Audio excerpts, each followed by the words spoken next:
सिंधुदुर्गात नगरपंचायत, नगरपरिषद व त्यानंतर जिल्हा परिषद पंचायत समिती निवडणूक होणार आहेत. सध्याच्या नगरपंचायत, नगरपरिषद निवडणुका महायुतीने व्हाव्यात अशी जरी नेत्यांची इच्छा असली तरी कार्यकर्त्यांना मैत्रीपूर्ण लढत हवी आहे. सिंधुदुर्गातील एकूण 77 नगरसेवक व 4 नगराध्यक्ष पदासाठी 350हून अधिक भाजप इच्छुक उमेदवार आहेत. इच्छुकांच्या काल मुलाखती घेतल्या असून भाजपा प्रदेश कार्यकारिणीकडे अहवाल सुपूर्द करणार आहोत.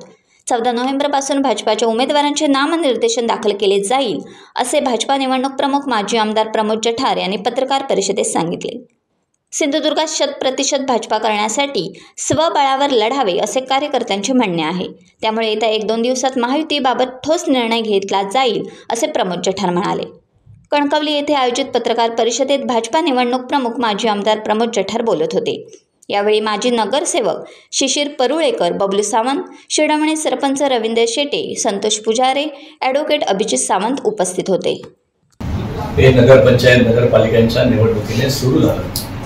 त्याच्यानंतर जिल्हा परिषद, पंचायत समिती आणि त्याच्यानंतर महानगरपालिका असं मला वाटते निवडणुकीची एकूण रणधुमाळी ही आता सुरू झालेली आहे. त्यापैकी नगरपंचायत, नगरपालिका, नगरपरिषदा यांच्या आचारसंहिता सध्या सुरू आहे. 17 तारखेला सोमवारची शेवटची तारीख आणि 2 तारखेचं निवडणूक असा सगळ्या निवडणूक आयोगाचा जो काही कार्यक्रम आहे तो सुरू झालेला आहे. सिंधुदुर्ग, प्रामुख्याने सिंधुदुर्गामध्ये निवडणूक सिंधुदुर्गाच्या जिल्हा परिषद, पंचायत समिती, नगरपालिका, नगरपरिषदेच्या निवडणूक प्रमुख या पदावर नुकतीच पक्षाने, महाराष्ट्र प्रदेशाने माझी नियुक्ती केली. त्यानिमित्ताने 2 दिवस संपूर्ण सिंधुदुर्गाचा मी दौरा करतो आहे आणि कालच जी सिंधुदुर्गातली आमची निवडणूक समिती आहे त्या समितीचे प्रमुख जे पालकमंत्री नितेशजी राणे हे या निवडणूक सिंधुदुर्गाच्या निवडणूक प्रक्रियेचे प्रभारी,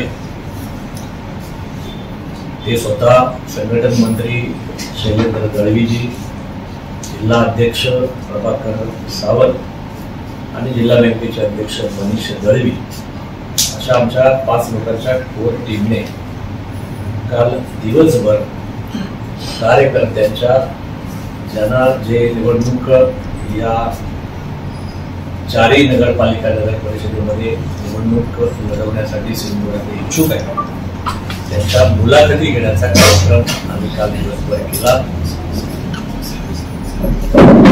प्रामुख्याने मालवण, वेंगुर्ला, सावंतवाडी आणि कणकवली अशा 4ही ठिकाणच्या नगरपालिका आणि नगरपंचायतीच्या निवडणुका विपुल वाजलेला आहे.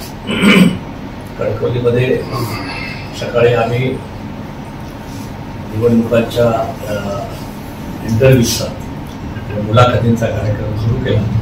त्यानंतर ओरस येथे दिवसभर उरलेल्या 3 ठिकाणचं आम्ही इंटरव्ह्यू जवळजवळ रात्री 10-11 वाजेपर्यंत या सगळ्यांच्या मुलाखतींचा कार्यक्रम चालला. जवळजवळ 350 लोक इच्छुक आहेत. एकूण नगरसेवकांची संख्या आपण धरली तर कणकवलीमध्ये 17 नगरसेवक, मालवणमध्ये प्रभाग व्यवस्था असल्यामुळे 10 प्रभागामध्ये 20, वेंगुर्ल्यामध्ये पण 10 प्रभागामध्ये 20 आणि सावंतवाडीमध्ये 10 प्रभागामध्ये 20 अशी 20-20-20 60 77 नगरसेवक आणि 4 थेट नगराध्यक्ष अशा जवळजवळ 350 लोकांच्या मुलाखतीचा कार्यक्रम आम्ही काल 5 पंचांनी निवडणुकाचे जे प्रमुख आहेत त्या सगळ्यांच्या उपस्थितीमध्ये पार पडला. सकाळी 9 वाजता सुरू झालेल्या मुलाखतींचा कार्यक्रम रात्री 10-10:30 वाजता संपला. आता जवळजवळ मी मगाशी म्हटलं त्याप्रमाणे नगराध्यक्ष आणि नगरसेवक या सगळ्या पदांसाठी इच्छुक असलेले 350 जास्त मंडळी होती. या सगळ्यांचा मुलाखत आपण पूर्ण केली. आपल्याला निवडणुकीला का लढायचं आहे, समाजसेवेचं काय व्रत आपण घेतलंय, आपल्या भागात आपण विकास कसा करणार आहात, भारतीय जनता पक्षाचे आपण कसे कार्यकर्ते आहात, किती वर्ष कार्यकर्ते आहात, तुमचं एक आहे भागामधला विकास तुमच्या, अशा अनेक गोष्टी त्यामध्ये प्रामुख्याने होत्या. आणि या सगळ्यांचं मुलाखती आठवून प्रदेश भारतीय जनता पक्षाने निर्देशित केल्याप्रमाणे हा सगळा अहवाल आज आम्ही संध्याकाळपर्यंत मी आणि जिल्हा अध्यक्ष प्रभाकर सावंत आणि प्रभारी नितीनजी हा महाराष्ट्राच्या प्रदेश अध्यक्षांकडे सुपूर्द करणार आहोत. आणि त्यातून मग निवडणुकीमध्ये कोणाला मिळणार किंवा तिकीट कोणाला मिळणार याचा अंतिम निर्णय होईल. आणि 17 मला वाटतं आज 13 तारीख आहे, 14 तारखेपर्यंत या सगळ्या प्रक्रिया पूर्ण होतील. आणि 14 तारखेपासून इच्छुकांचे फॉर्म भरती किंवा इतर सगळ्या गोष्टी पुढे जातील.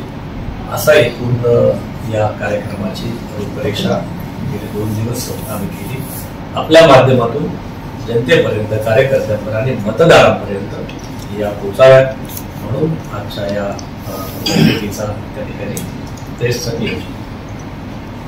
टाइम्स डिजिटलला लाईक करा, शेअर करा, सबस्क्राईब करा आणि बेल आयकॉन दाबायला विसरू नका.